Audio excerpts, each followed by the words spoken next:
You're listening to Straight Outta Stratford 203 with Zach and Julian, the best sports podcast in Connecticut. Sit back and enjoy the ride in 3, 2, 1. Straight Outta Stratford, slinging takes like Stafford, talking all the big games, have a beer right after. When it comes to the facts and the stats we provide, better know that our names will be up in the rafters. What is going on, guys? Welcome back to the Straight Outta Stratford podcast. We are shooting episode 3. We hope everybody had a great 4th of July weekend. Once again, I am Zach. I am Julian. And we are back with a lot of the newest scores, signings, trades, all the big stuff that's happened in the sports world over the past 2 weeks or so now. Yep. I'm going to start out with a big segment. I'm going to try and make this as quick as I possibly can because I want to make sure we have enough time for everything. But the NHL offseason started to go absolutely bananas starting on about June 27th, and you see a lot of trades, a lot of signings going on as well too. It's going to be quite the offseason, but I'll start out. So basically they gave us a timeline, and the first couple trades really started going down on June 27th. You saw John Tavares from the Toronto Maple Leafs sign an extension with them for 4 years, $17.52 million a year. That was a big signing for them, retaining one of their core 4 guys that they have, even though the core is no longer intact. I will get to that a little bit more down the road. It happened a couple days later. But then the big trades and the big signing that I saw from that day was Noah Dobson, defenseman from the Islanders, was traded to the Montreal Canadiens and then signed an 8-year extension for $76 million with the Canadiens as well, too. He has a $9.5 million cap hit going into the 2025-26 season. Very well-deserving, one of the league's most premier defensemen, so it's understandable as to why he got that kind of money. The other big one was Sam Bennett, the Conn Smythe winner from the Stanley Cup Final, also aka Stanley Cup champion, re-signed with the Florida Panthers for 8 years, $64 million as well. So that's another big signing for them, maintaining a lot of their big pieces to that championship winning team going back-to-back years. Then June 28th, you saw Detroit and Anaheim make a trade where they swapped goaltenders. John Gibson went to Anaheim for Peter Mrazek, and it was for a 2027 second-round pick and a 2026 fourth-round pick. June 29th, Claude Giroux signed a contract extension with the Ottawa Senators for 1 year, $4.75 million. That's another good signing, even though Claude Giroux does get a little bit older now. He is in his veteran years. So 1 year for $4.75 million is not a bad signing for a guy of his caliber. But then June 30th, we saw everything start to pick up even more. Once again, Florida making sure that they're keeping their pieces intact. Re-signed defenseman Aaron Ekblad to an 8-year, $48.8 million deal. You saw Evan Bouchard, defenseman from the Edmonton Oilers, signed for 4 years, $42 million.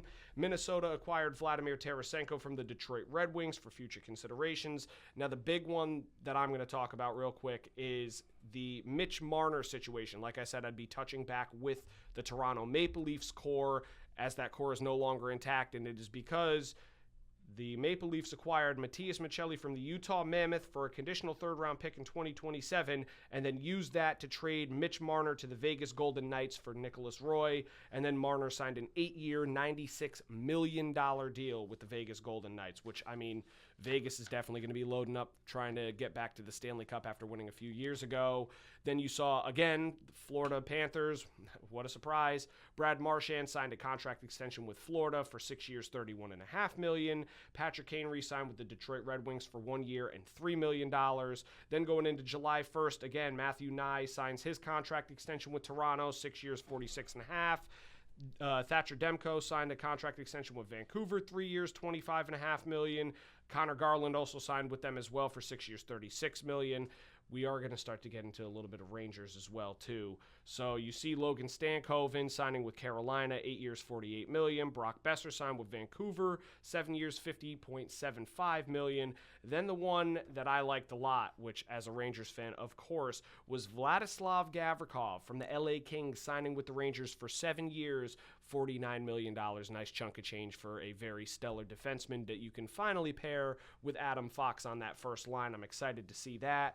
Speaking of Rangers, a former Ranger, Ryan Lindgren, signed with the Seattle Kraken for 4 years, $18 million. Then Will Cooley re-signed with the New York Rangers for 2 years, $7.8 million.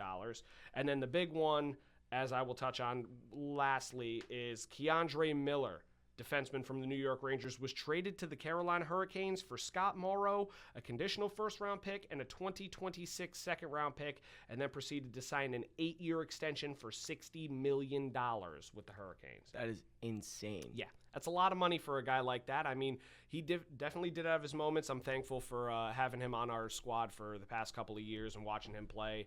I've seen it happen in many other years where somebody leaves their former team, just kind of needs that fresh start to get over and really reach their potential level. So seeing him go there, it stinks that it's the Hurricanes, but I think that they're going to get a lot of value out of him. But $7.5 million is steep, very steep.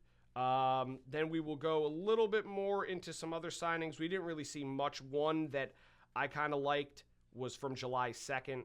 And they had the KHL phenom Max Shabanov signed a 1-year deal with the New York Islanders. And that's a big steal for them, too, because he had over a point per game in the KHL. He's very young. There's a viral clip. I mean, you could probably look it up. We're not going to be able to show it on here, but the guy's got insane hands. He's going to be a hell of a player, and adding to a young roster that really bolstered this offseason, having a great draft, obviously with the first pick in the draft this year. They also had another first-round pick that they used and ended up getting another solid player from. They added some other free agents. Their core is still there, too. They're going to be a much better team than a lot of people believe next year, so that's an interesting one. Another big signing is Carolina got Nikolai Ehlers for 6 years, $51 million, which was another great signing. So you can see that Carolina's really bolstering up as well, too. Now, I'm just going to talk a little bit. I know Julian hasn't really said much, but that's because hockey's, my forte. That's one thing I've always wanted to do. But we'll try and make it as quick as possible.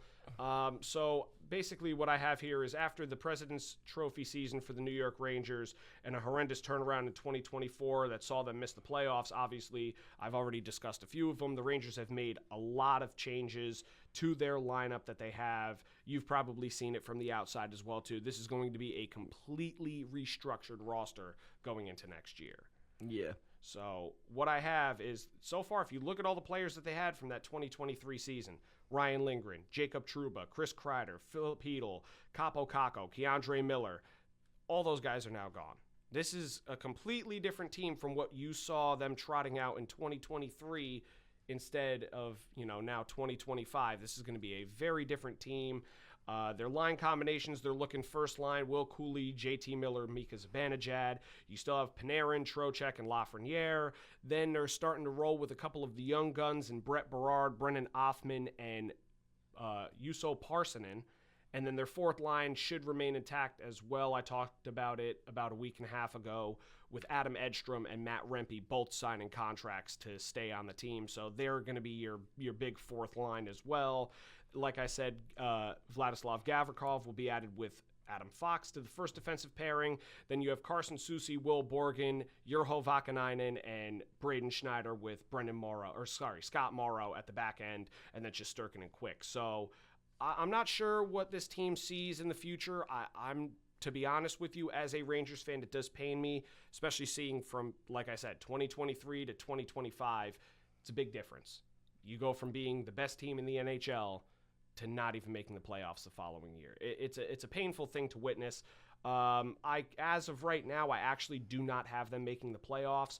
I hope that they prove me wrong. Knock on wood. I really do. I just don't think that this team is really built well enough for it.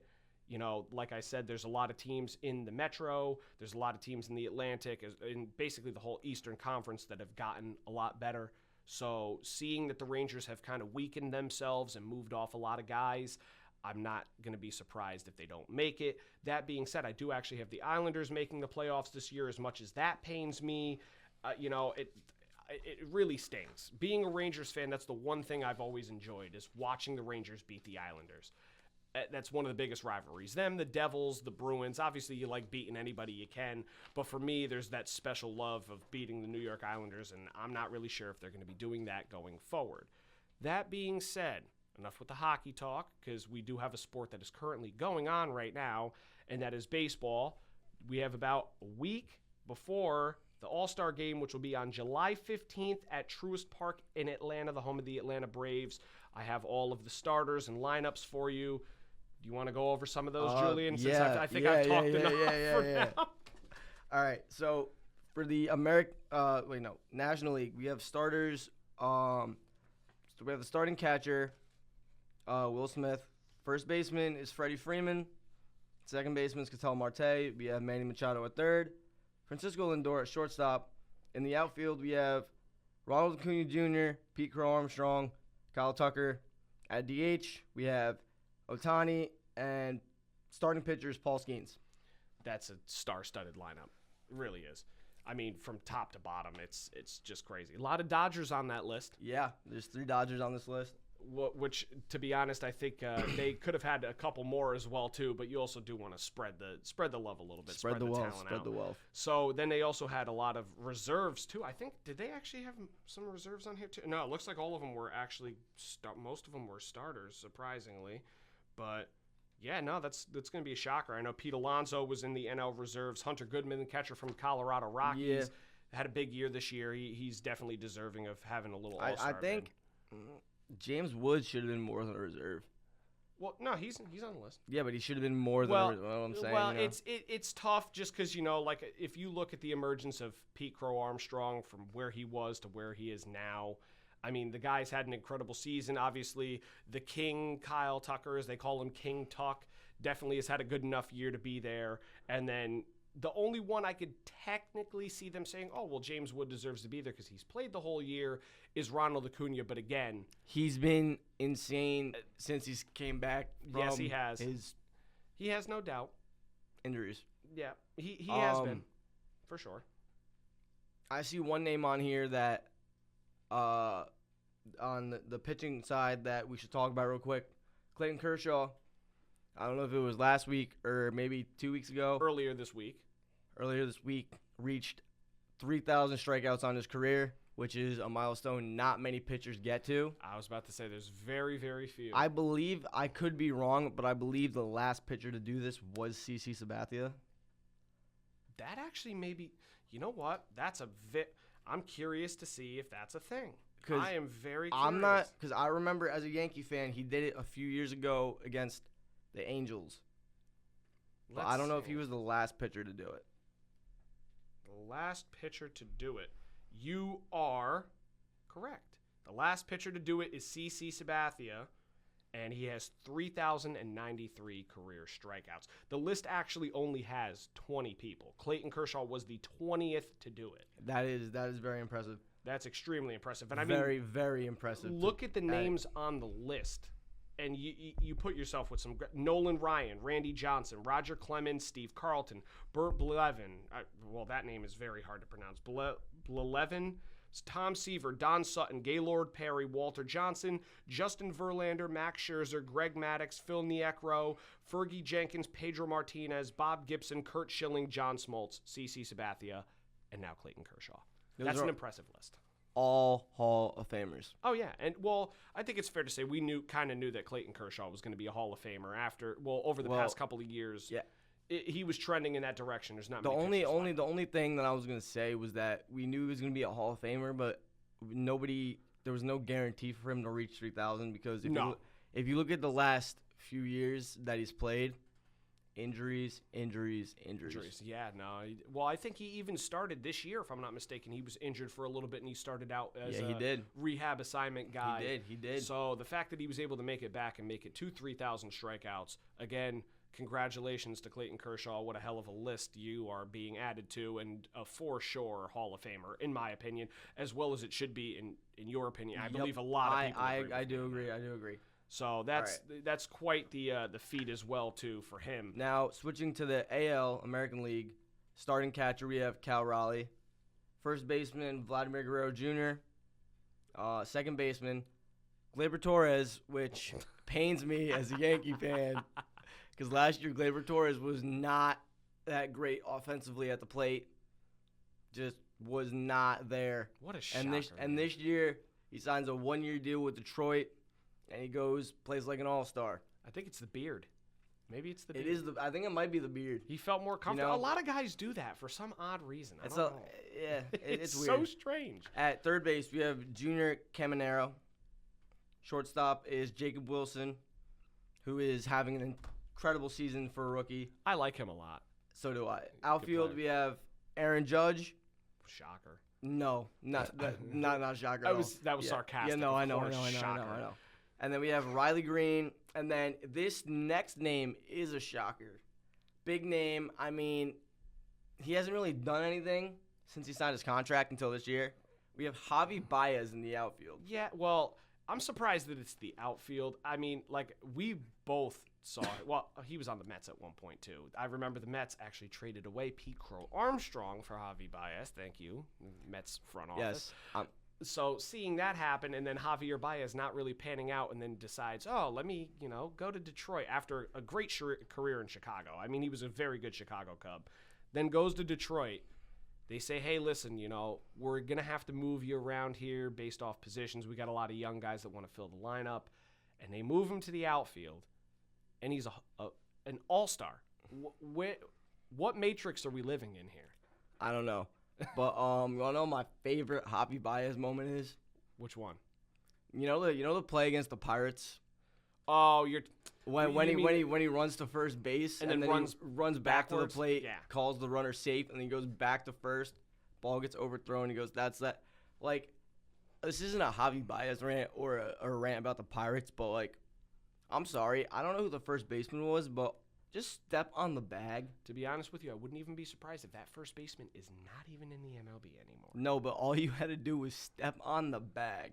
Well, listen, you're not wrong at all either. All he had to do was just turn around and walk to first base and step on the bag, like you said, and it's an easy out. You don't even have to worry about that. I think there was 2 outs in the inning as well, too, so it's like, what are you doing? That's the epitome of Pittsburgh Pirates baseball in a nutshell. All right. And then starting pitcher for the American League is Brian Wu, who had a great night last night against the Yankees until Jazz Chisholm broke that no-hitter up in the Yes, 7th sir. inning. That guy is Jazz an Chisholm. absolute star, and it's unbelievable to me how good that guy is. Then you kind of look at, well, do we want to go more over the NL, AL reserves here? Because I know there's a lot of names on that list. I wouldn't be surprised to see a lot of guys get, well, not really so much a lot of guys, but there are definitely some guys that I think will get moved at one point that are on this list. So it's kind of shocking. So just going through the NL, like I said, we touched on Hunter Goodman already. You have Pete Alonso, Ellie De La Cruz, Brendan Donovan, Matt Olson, Eugenio Suarez, Kyle Schwarber, Corbin Carroll, Kyle Stowers, which he's had a good year. Definitely had a good year. All-Star? We'll talk more about that too. I'm just saying this now. Who else would you choose from the Marlins? Every team has to get represented. See, but this is why I wanted to have this talk. I think the whole concept behind having representation of, every team needs to have a rep in the All-Star game is ridiculous. If your team stinks. If you look at the Pro Bowl or the NBA All-Star Weekend, they don't do it based on, every team has to be represented. My point exactly. Same thing with the NHL. Well, actually, no, the NHL does do that, which is also kind of pathetic as well. But you're telling me a guy on a team like the Chicago White Sox or the Colorado Rockies or the Miami the Marlins actually have been heating up a little bit over late. They've actually won a lot of games. But talking about just like I said, Colorado and Chicago, those teams have barely even cracked 25 wins on the season out of over 80 games. There's a reason why there should be no All-Stars on that team. I mean, I agree. It's crazy to me. Absolutely crazy. I just don't understand. I don't think that when you think of All-Star, you think of players that we're gonna make a team of the best players in the league, and then you see on the roster somebody from Colorado. You're like, ugh. It's not like last year, right? Last year when you saw the Oakland A's, right? And you saw Brent Rooker and Mason Miller on the list, right? They deserved to be there. They were on a bad team, but they deserved to be there. Wasn't Brent Rooker in the lead of home runs at one point during last year? I think he was, but that. If the White Sox and the Rockies had a really good player, blah blah blah, let's say.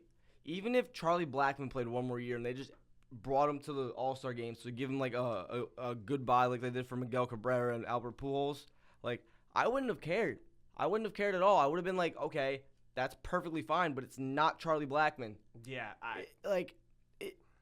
Hunter Goodman is good, but like you could have put a better backup catcher in it. Trust me. Where's William Contreras? Is he hurt? He could be hurt. Trust me. There's a couple other guys. Catchers. William Contreras. JT Realmuto. Yeah, JT Realmuto. Not Francisco Alvarez. Sean Murphy. No, he's been horrible this year. He's been shot, especially with the way that Atlanta's played. He's definitely been a contributor to why they've been as bad as they have been. So, and it's so not Sean Murphy, but like no. You could have had. I'm trying to think of other catchers, but if you go through the list, I mean, you have Realmuto with the Phillies. You have Sean Murphy from the Braves, Francisco Alvarez, who obviously got sent down. No offense to Luis Torrens, but he is not an all-star. Marlins, I don't even know who their catcher is. No, neither do I. Who else are we missing in the NL? I know. I can't even say Wilson Contreras because he plays first base now, I think. Who's the Cardinals catcher? Oh, yeah. No. I think they have him rotating back and forth a little bit. Some games they have him at first, some games they have William Contreras should be on this list. Yeah, there's a couple of guys that definitely should be on that list. I would have taken somebody from the catcher from the Cubs. Who? Oh, my God. I'm sitting here drawing a blank on what that guy's name is. He was having a good year this year. Is it Ian Happ? Is he the catcher? I could have sworn he was a catcher. Maybe no. Well, no, they had another guy too because I do have a buddy of mine who's got one of their catchers in fantasy. Carson baseball. Kelly. That's the one. Actually, you know what? We will talk about him at some point too. If I'm not mistaken, I think I have him on. No, maybe I don't have him on that list. Their backup catchers is Reese McGuire, and he's no. Well, Carson Kelly definitely could have been on that list as well too. But then we don't need to talk about Reese McGuire. But then you see names like Fernando Tatis. Guy deserves it. Great player. James Wood having an absolutely stellar year. Eugenio Suarez. Well, Eugenio Suarez, exactly. Yeah. But, like, these guys, those are big-name guys. But then you're going to put Kyle Stowers on that list. No, again, obviously Kyle Stowers may not see this, but I'm sorry, but you're not an all-star, dude. You're not. You're there for representation. Hunter Goodman. Well, he actually had a pretty good year. He's had a good year. He's had a good year, but, like, it could have been better. Let's put it this way. He's closer to the all-star game than Kyle Stowers is. No question about it. Okay, so back to my original statement about who else would you choose from the Marlins.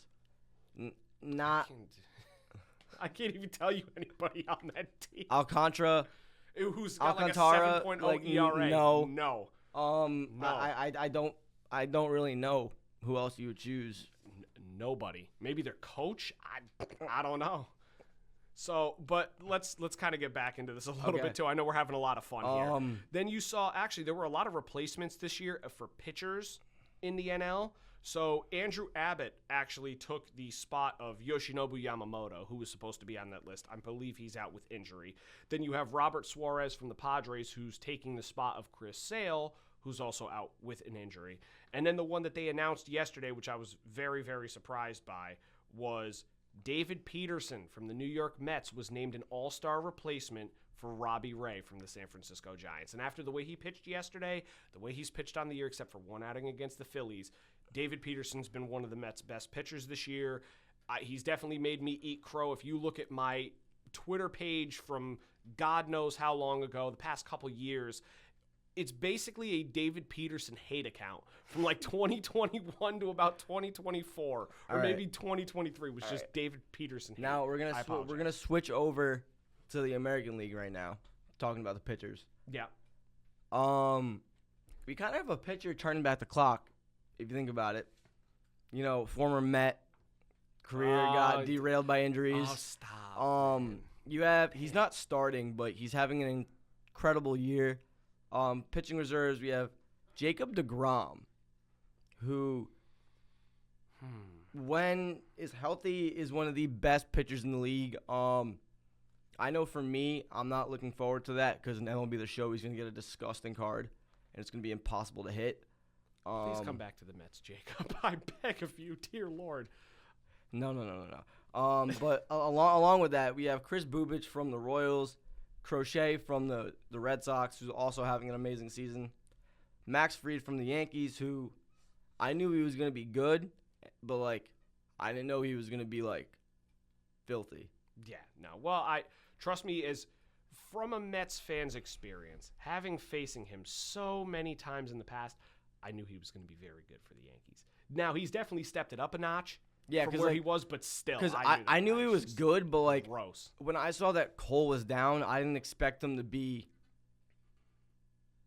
as good as he is. Like, I knew he was going to be disgusting, but I didn't think he was going to be, like, definite, like, number one ace, Yeah, one of the yeah, best yeah, in the yeah, league. yeah, yeah, yeah, No, yeah, I yeah. could see exactly where you're coming from. And then this is kind of a shock for me.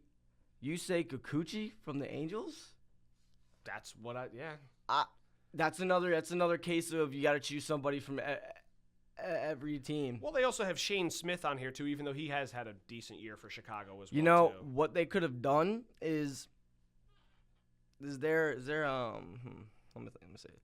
But look, they could have taken Jonathan Aranda from the Rays, right? Infielder on the reserves. Could have been swapped out for maybe another player we're talking about later, Joe Adele. Yeah, I could see that, too. It's just so confusing. I mean, Like, AL I don't reserves have a good list, understand. too. I'm not saying the Rays are bad because they're not. They're sitting in third place in the division. Yeah, They third. were also one of the hottest teams at one point. They were. But I'm Jeez. not saying that they're bad. I'm just saying, like, if you're looking at it through because every pitcher doesn't have to pitch, right? No, well, I think if I'm not mistaken, I think they usually do like 1 to 2 innings depending. Yes. So, and then, but like, there's definitely a better option they could have chose over Jonathan Aranda. Yeah, I could technically see that. To 'Cause be you honest, I don't even think Aranda would have made it as well, though, too, if you didn't have some guys step out. Like, Jose Ramirez isn't Well, playing yeah. yet. But what I'm saying is, like, you have 3 infielders from the Rays. You have Caminero, Aranda, and you have Brandon Lau. Caminero, young, great player. I think he's going to be a stud in the league. Yep. Brandon Lau is disgusting. Yeah, Brandon Lau's been He's very disgusting. good throughout his entire But Jonathan Aranda, like, no offense, he's not going to see this, but, like, who is he? Like, I've maybe heard his name, like, 3 or 4 times. To me, I haven't like seen him do anything when they've played the Yankees. Oh God! Well, here's the thing: is especially with guys like that, the Rays are a team. Especially, they could trot out a team of nobody, and they'll put up numbers, and they'll play so well. That's a team that they don't spend much money. They don't really have a great stadium. They can't fill their seats at Tropicana Field or wherever they're playing, and they still find ways to be competitive. I'm building off of that. They don't have a great stadium statement. As of right now, they're playing at a spring training field. Yeah. Like, what I'm saying is, I'm not saying that when they built their stadium, it wasn't built properly, but, like, you live in Florida, and there's obviously going to be hurricane season. Yeah. They could have done a little more to reinforce the roof of that stadium. Yeah, I mean, wasn't it like a sheet kind of covering some sort of like thin, like cloth material that they had over the top that's like stretched out? You're right. You're 100% right. I don't understand, but that now, strays away from the point. Yeah. Anyway. All right, getting back to the conversation. After Kikuchi, there is Tariq Skubal from the Dodgers, one of the Dodgers. Not Dodgers. The Tigers. Skubal from the Tigers. Yeah, like that was like my moment about 2 weeks ago where I said a rot instead of a lot. Yeah. I had to catch you on that. So yeah. I'm not saying anything, but if the Tigers don't pay him, I wouldn't be surprised if he winds up on the Dodgers. I was about to say maybe it is Tariq Skubal of the LA Dodgers. You never know. A little foreshadowing right there. But after don't you dare. No, I don't want that to happen. Trust me, I don't. Skubal, Cy Young favorite. Yeah. Well deserved. You have Shane Smith from the White Sox. Sorry, I laughed. I don't know. The White Sox don't deserve to be on the All-Star roster at all. I agree with Joe you. Ryan from the Minnesota Twins. this hurts for me to see Chapman from the Red Sox. Yeah. Well. Yeah, and then you have Josh Hader on the Astros, and you have Andres Munoz, who did not pitch well last night at all. Yeah, I was about to say he was the one that blew that. He blew the game. So going off the pitchers list, right? There's 3 names on here that are, in my opinion, the finalists for Cy Young this year. You have Crochet, you have Fried, you have Skubal. Yeah. Well, the AL Cy Young. Yes. AL Cy Young. That's what I mean. Yeah, there's a lot of guys on the NL side that I don't even really see being in the Cy Young race from the NL. Shohei's gonna win it, and it's gonna be BS. The Cy Young? Well, they're just gonna he's gonna. He better not win the Cy Young. I don't think he deserves to win it at all. But they're gonna be like, oh, he's pitching again. Let's just give him the Cy Young. Listen, I will say this right now, and I'm gonna again. I love to do this for some reason. I'm gonna look right at you in the camera. If Shohei Ohtani wins the Cy Young this year, I am not watching baseball, and we are changing the topics of our podcast to something completely different from sports. That's baloney. The absolute baloney. Garbage. All right. Now we're gonna go to the reserves on the American League side.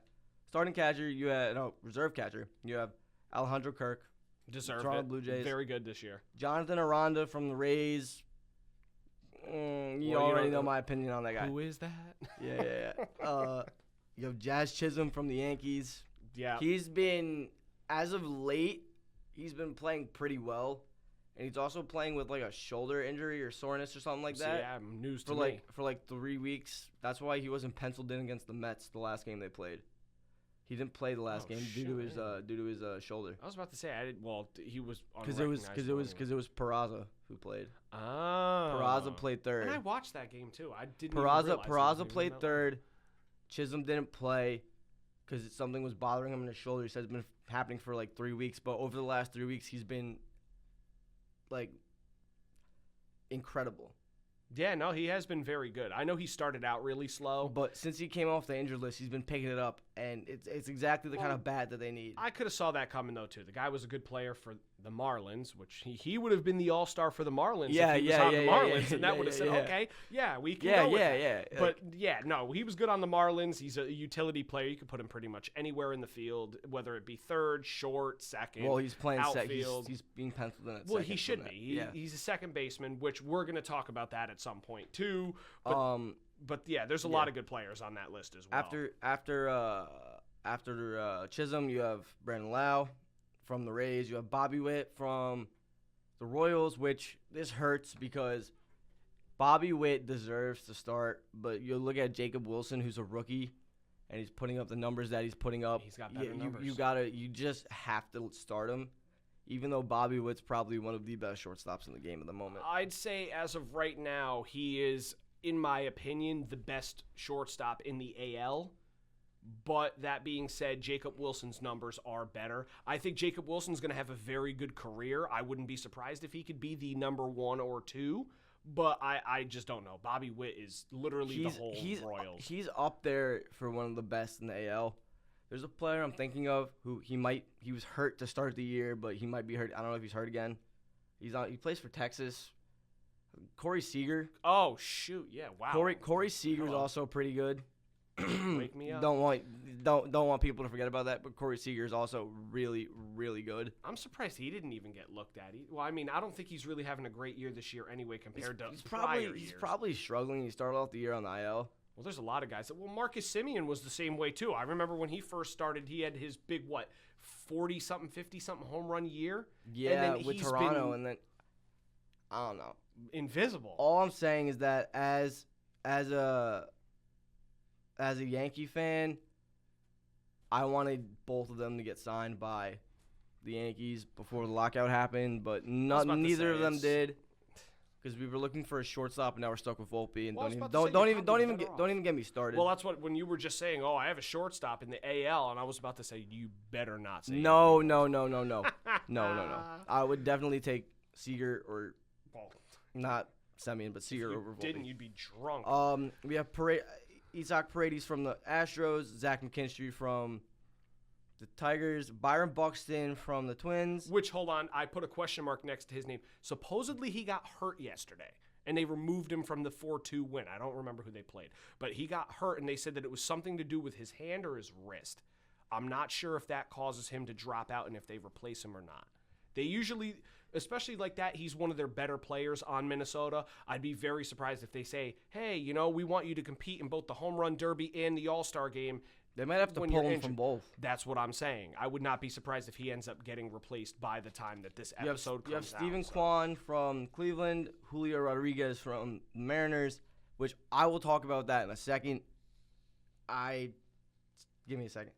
And then we have Brent Rooker from the Athletics, which I said earlier he deserves to be there. Yep. He's also in the home run derby again this year, too. And he deserves it as well. This guy's a crazy power hitter. But I know exactly where you're going with this. We're actually going to talk about a couple of the snubs that we saw this year. And I saw this list on Yahoo Sports. Some of the names I changed. I pulled up a lot of stats as well, too. But there's a lot of them. Shout out to Yahoo Sports for this. They actually have some really good names on this list. So I'll start off here. They have Carlos Narvaez, catcher from the Boston Red Sox. He's batting .276, 7 home runs, 29 RBIs, and a .787 OPS. The guy's had a very, very good year. Obviously, we talked about the starting catchers that they have for the AL being Kyle Raleigh, who, again, he's got like 36 home runs, I believe now. You knew he was going to end up being the starter. He deserved it. And Alejandro Kirk being from Toronto. Toronto's been on an absolute heater. I believe they've won 11 games in a row now. That team is on fire. Well, I know it hurts. Narvaez played for the Yankees last year. Yeah, I was going to say, well, he played for the Yankees last year, and I'm going to be honest, I didn't know that until I had a few friends that told me that he did. Mm-hmm. I found that out this year, and too. And now they call him the Yankee Killer because whenever Boston plays the Yankees, Narvaez always does well. He's taking over for Rafael Devers, basically. But anyway, what I was saying about Narvaez is he's actually the 4th-ranked catcher in WAR, only behind Cal Raleigh, Will Smith, and Alejandro Kirk. So the 3 other All-Stars in front of him, he's the one that doesn't make the list. If he was in the National League right now, good chances he'd probably get an All-Star selection, even though with the representation they put Hunter Goodman. He could have deserved it. Then I also was kind of confused about Michael Busch for Chicago, first baseman. He's batting .297, 18 home runs, 56 RBIs, and a .944 OPS. Extremely impressive numbers. Only reason why he doesn't make the list is because, if you look at the guys that are over in the NL at first base, there's 3 of them that made the All-Star team. Freddie Freeman, Pete Alonso, and Matt Olson. It's hard to beat those guys out. You put them in you flip-flop them and put them in the AL.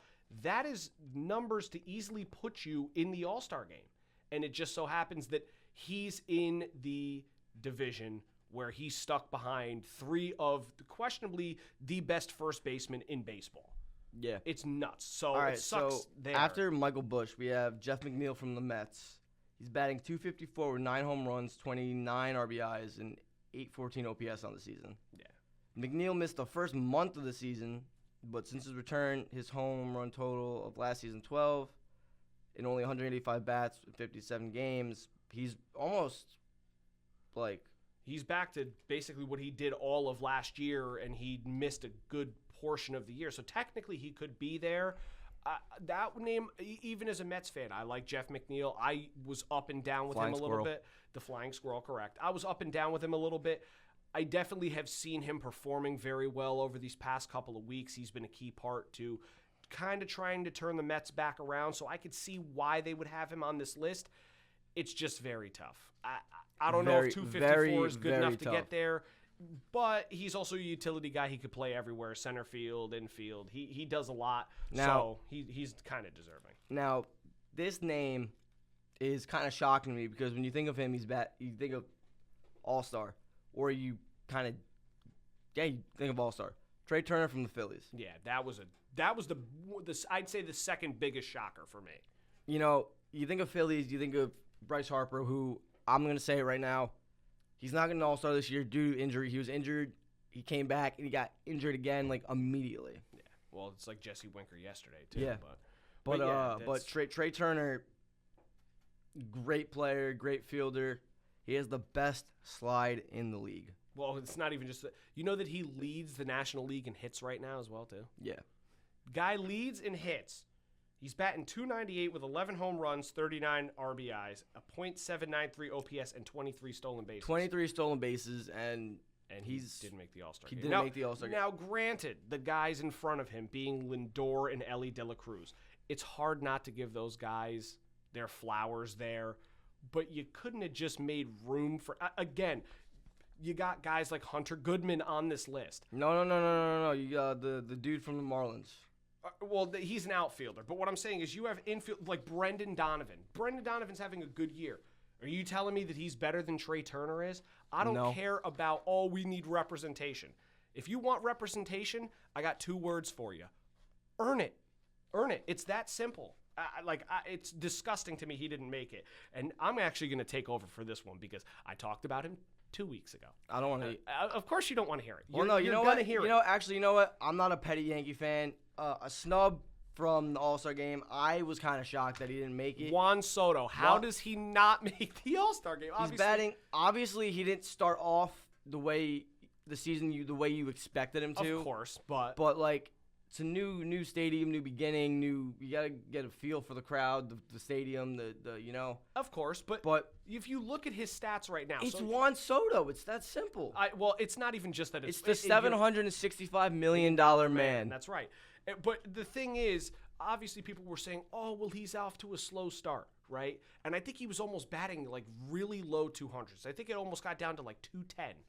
He's up to 270. It might have been like 190. No, it wasn't that low. Maybe in the first couple of weeks where he had a few at-bats where he didn't do well. His batting average, I remember the lowest I think I saw after a decent amount of games was about 215. He's up to 270, which means that he's been tearing the cover off the base. And he has 21 home runs with 52 RBIs, 908 OPS, and he has 10 stolen bases.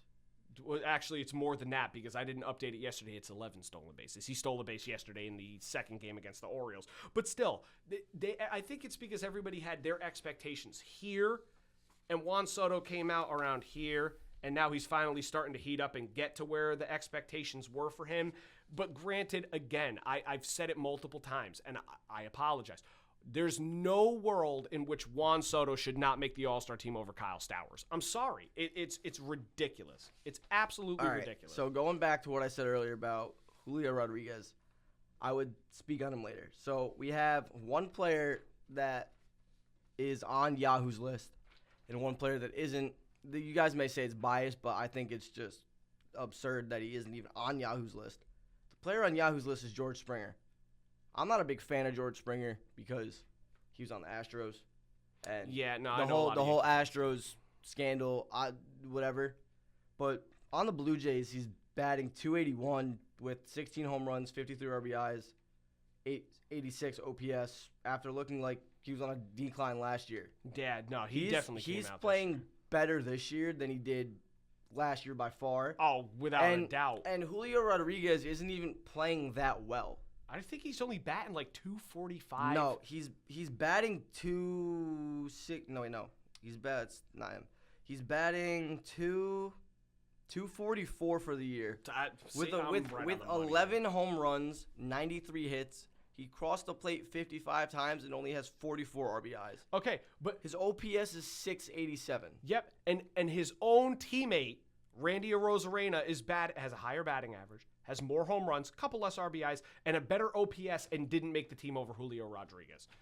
It's flooring. Listen, me and you, I think, can both agree on this. Julio Rodriguez, when he is at his peak, when he is at his best, he is one of the best players in the. He's like one of the best players in the American League when he's at his best. But like right now, that is not it. Yeah, it's not at all. And then you see guys on this list, because we do got to speed it up a tiny bit. Can I just say one thing? Sure, yeah, go for it. Another player that's not on this list that should be is Cody Bellinger. Yeah, well, you mentioned that. He's having a great season, but is getting overlooked just due to the fact that the Yankees have Aaron Judge, who is the best player in baseball right now. Do not argue the fact with me. No, you're 100% right. I never said that. He should have been on this list as well, too. Cody Bellinger's batting.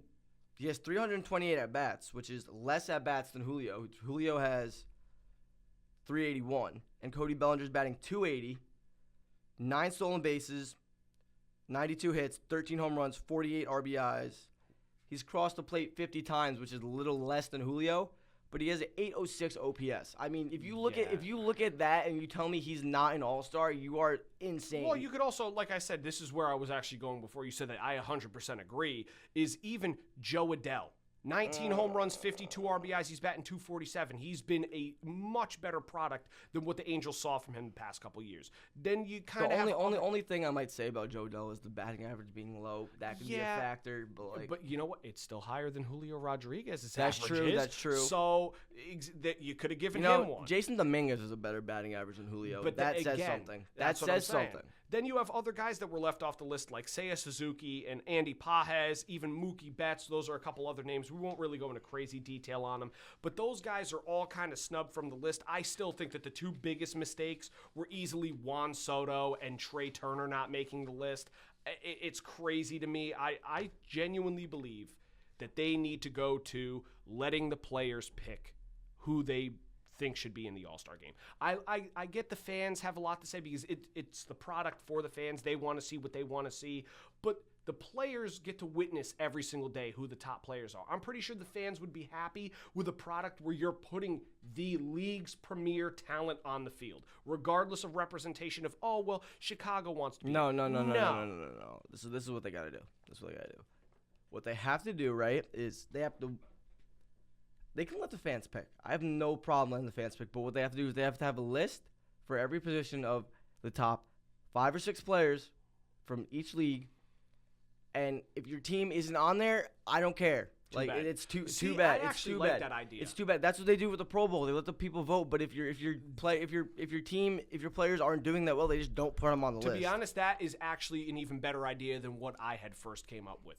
Giving them a list of 5 or 6 players at each position and letting them pick the starter and the backup. Because if you let the players pick, right, they're gonna say that there's like this. No offense to people who play baseball, but they're just gonna say like there's the scrub that doesn't really know what he's doing, and because there's like some players that are good and bad, and like don't really know a lot about what they're doing. Like it could be either or. Yeah, true. Now we will actually kind of get through this a little bit quicker too, because we do have a couple more topics we want to cover with baseball as well as basketball and football too to close out. But you also had 5 pitchers that I kind of feel got snubbed too. I could agree with was Framber Valdez from Houston, Ranger Suarez from Philadelphia, Kodai Senga from the Mets, Nate Eovaldi from the Texas Rangers, and Carlos Rodon was actually on that list as well too. He's having a really great year. Yeah, it's kind of flying a little bit under the radar, and a lot of people aren't really noticing it. You want to know what I'm going to say? Why he's having a great year? The beard. Yeah, well, obviously maybe Gleyber Torres was a big reason for that too. But I feel like those guys kind of. All right, now coming up, we have updates on the Mets and Yankees. Wednesday, the Yankees DFA'd DJ LeMahieu.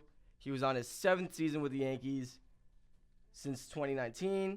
He has batted .278 with 746 hits, 77 home runs, 314 RBIs, 395 runs scored in the 718 games played. I love DJ LeMahieu when he first was signed, but he had an injury with his foot, and he just couldn't stay healthy over the past 2 to 3 seasons. When the Yankees first signed DJ LeMahieu, he was up there, like 2020. He was runner-up in MVP voting. Yeah, no, he was a fantastic. He was a great player. Like, you know, people nowadays are saying, "Oh, DJ LeMahieu is garbage," but it's just injuries, man. Like, well, it's also his age too. He got up there a little bit because, like, if you look at his first 2 years with the team, was 2019 and 2020. These are stats that I pulled up last night. He was batting .327 and .364 in those 2 seasons. That's incredible.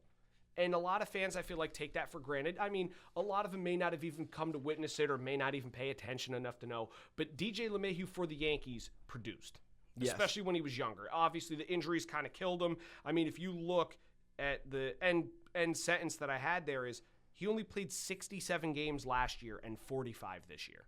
And it's all because he's been injured. And then obviously the injury lingering kept going on. And they just found replacements for him. It was just a matter of time before he started to fade off a little bit. And it's understandable. I get it. But another thing that happened on Wednesday for the Yankees was the rookie they called up to replace Clark Schmidt, who has to have season-ending Tommy John surgery. Rough.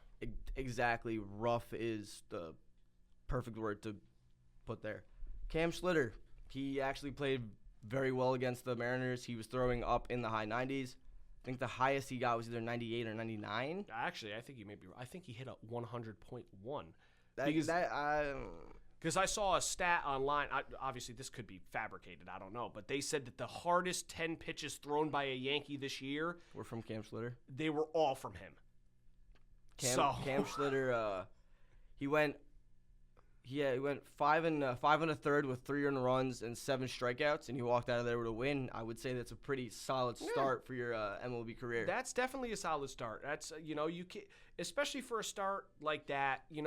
Everyone says, "Oh, well, you want your pitcher to go 6 or 7 innings," especially for a guy making I think it was his MLB debut. No, it was. So you don't. You're getting called up to a team that you immediately have. I get he was a top 10 prospect, but once you get called up, you immediately have an immense amount of pressure to do good. Well, I was going to say, I wish that the Mets had a pitcher like that, too, because they don't even have starters now that are going 4 2/3, let alone 5 1/3. So that's a great debut. Other than that, well, what I was saying was, like, you have immense pressure to do good because you're playing for the Yankees, baseball capital of the world. The fans, I'm not going to lie, they are ruthless. If you don't do well, they will boo you. They will make you feel like you do not belong. They're like you do not play. You don't want to, it's been said before. It's been proven. Well, you just told me you did the same thing the other night when you were at the game. Oh, yeah, Volpe. I did for Volpe. So, I know you're 100% right, so I get it. The last 10 games, they were 4 and 6. They got swept by the Blue Jays. They lost 2 out of 3 to the Mets, and they just swept the Mariners. Yeah. Now, speaking of the Mets, they're 5 and 5. They took 2 out of 3 against Milwaukee, 2 out of 3 against the Yankees. Lost 2 out of 3 at Baltimore. Jesse Winker made his return to the lineup. Only got 1 at bat before getting injured. And they sit 1.5 games behind Philadelphia for the first place in the NL East. Yeah, that was now painful. Going to the NBA. We have trades, but I'm just gonna speak about 2 things real quick. We have the Knicks hiring a head coach, Mike Brown. Yes. I don't think we talked about that. No, we did not. And yesterday, Jalen Williams got paid. Well, Chet Holmgren actually got paid a couple days before that as well, too. I didn't see Chet, but Jalen Williams got 5 years, $287 million. I think Chet Holmgren, look it up. I think that Chet Holmgren almost got the exact same kind of contract. Almost positive. Because we were talking about that a couple weeks ago saying, oh, well, they really got to lock in their core guys. 5 years, $250 million. See, I was about to say. And now OKC has that big 3. The dynasty could be coming. You got SGA is locked up for a while. Chet is locked up for a while. And Jalen Williams is locked up for a while. That's exactly what I said a couple weeks ago. All they need to do is find some depth pieces and keep adding, and that team is going to be gross for the next 5-6 years. It's insane. But the trade that we were looking at, which we discussed 2 weeks ago, was Kevin Durant going to the Houston Rockets. Now, at first it seemed like it was just a trade between Phoenix and Houston. Then there were rumors that it was a 3-team trade. Come to find out that this is an NBA record. 7 teams involved in the trade. 7. You have Houston, Phoenix, Atlanta, Brooklyn, Golden State, Lakers, and the Minnesota Timberwolves. 7 teams in one trade.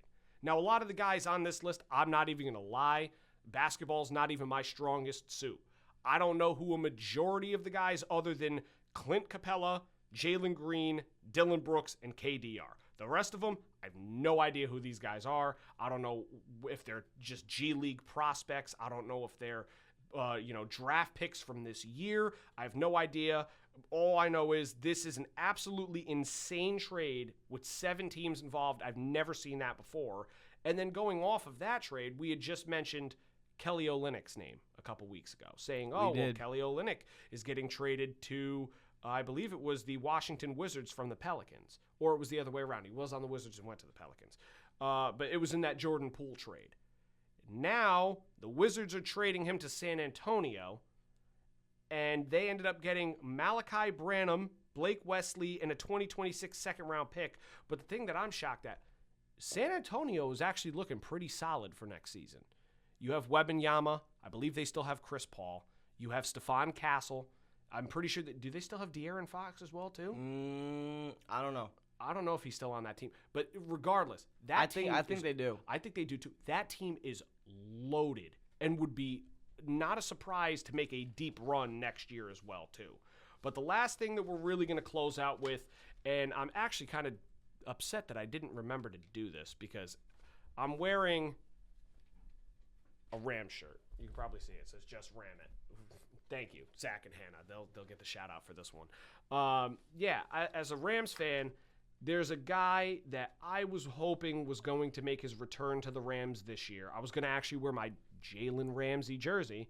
You know Jalen what? Ramsey was traded. I'm just going to say this right now, and you may hate me for this. Jamar Chase had him torched on the last play of the Super Bowl. Doesn't matter. We have Aaron Donald. Or, well, we had Aaron Donald. Well, but no, you're right. You're right. Jamar Chase had him torched. He did. Hey, If you know what? If Donald didn't get through, Burrow would have hit him. Well, at the same time, I will say this, though. It's not like Jamar Chase is some scrub. That is the number one receiver in football, debatably with Justin Jefferson. Those two are the top two. So you could easily flip and flop and say, oh, one's better, one's not. That guy, there's a reason why he's one of the best receivers in the league. So, granted, yes, he was cooked on that play. You can't deny that Jalen Ramsey is still a very good corner. No, I'm not saying he's bad. I actually wanted the Rams to win. I was hoping that I wanted OBJ to get his ring. Well, and he did, and so did Jalen Ramsey. But yeah, anyways, Jalen Ramsey got traded from the Miami Dolphins to the Pittsburgh Steelers on June 30th, and I was waiting for all of the details to come out. One of them was a little surprising. The other one was the later details that involves the actual signing and the money portion of it was nuts to me. So Pittsburgh ended up getting Jalen Ramsey, tight end Jonnu Smith, and a 2027 7th-round pick. And then Miami gets Minkah Fitzpatrick, who they used to have on that team, and a 2027 5th-round pick. This is where it gets weird. With that trade, Ramsey got a $1.5 million per year raise, raising his salary to $26.6 million, but the Dolphins are going to be paying $3 million of his salary this season. So the Dolphins literally wanted to get rid of him to cut cap space. And they're still paying him money. And they still agreed to paying him when I think it would have been fair that they could have probably said, you know what, we'll just take Minkah, you can keep the 5th-round pick, and they probably wouldn't have had to pay the $3 million.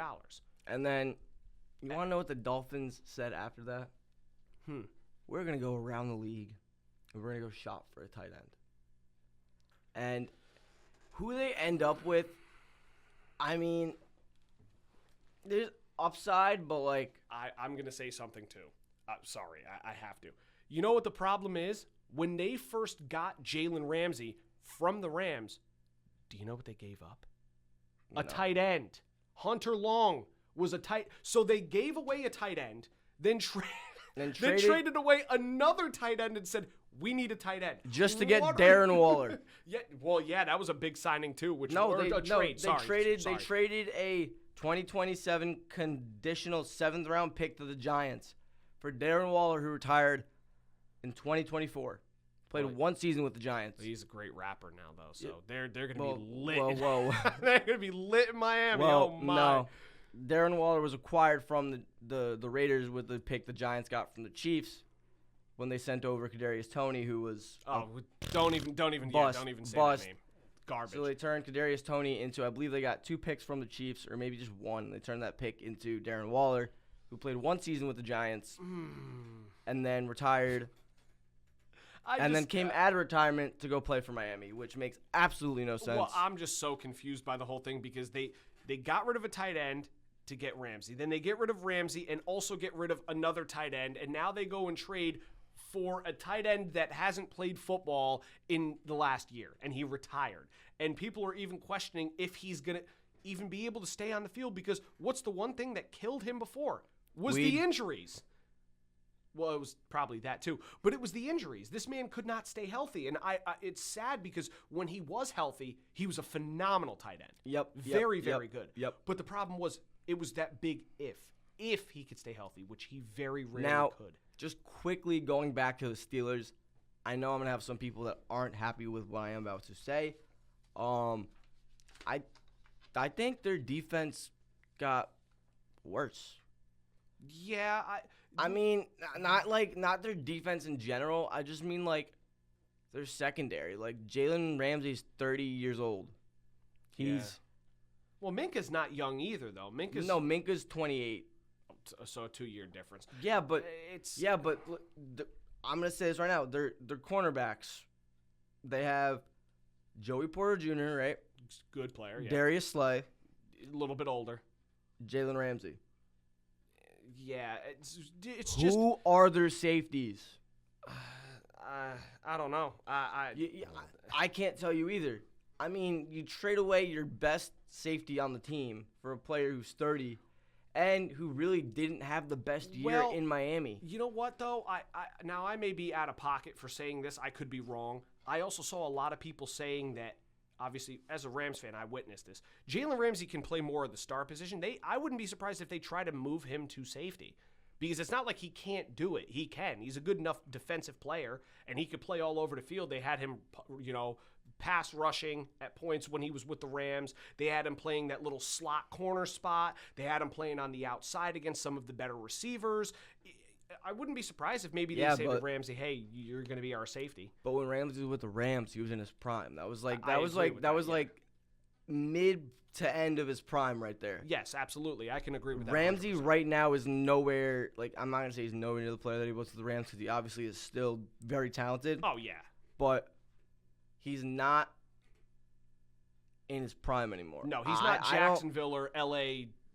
Jalen Ramsey. He's more of a faded off older version, which still is very good. It's not like Tre'Davious White, which I can't believe I just threw a stray at that man, but he deserves it because the Rams had him last year. Horrible. So I know he's not that bad, but it's still very surprising. Their defense is still going to be very good anyway.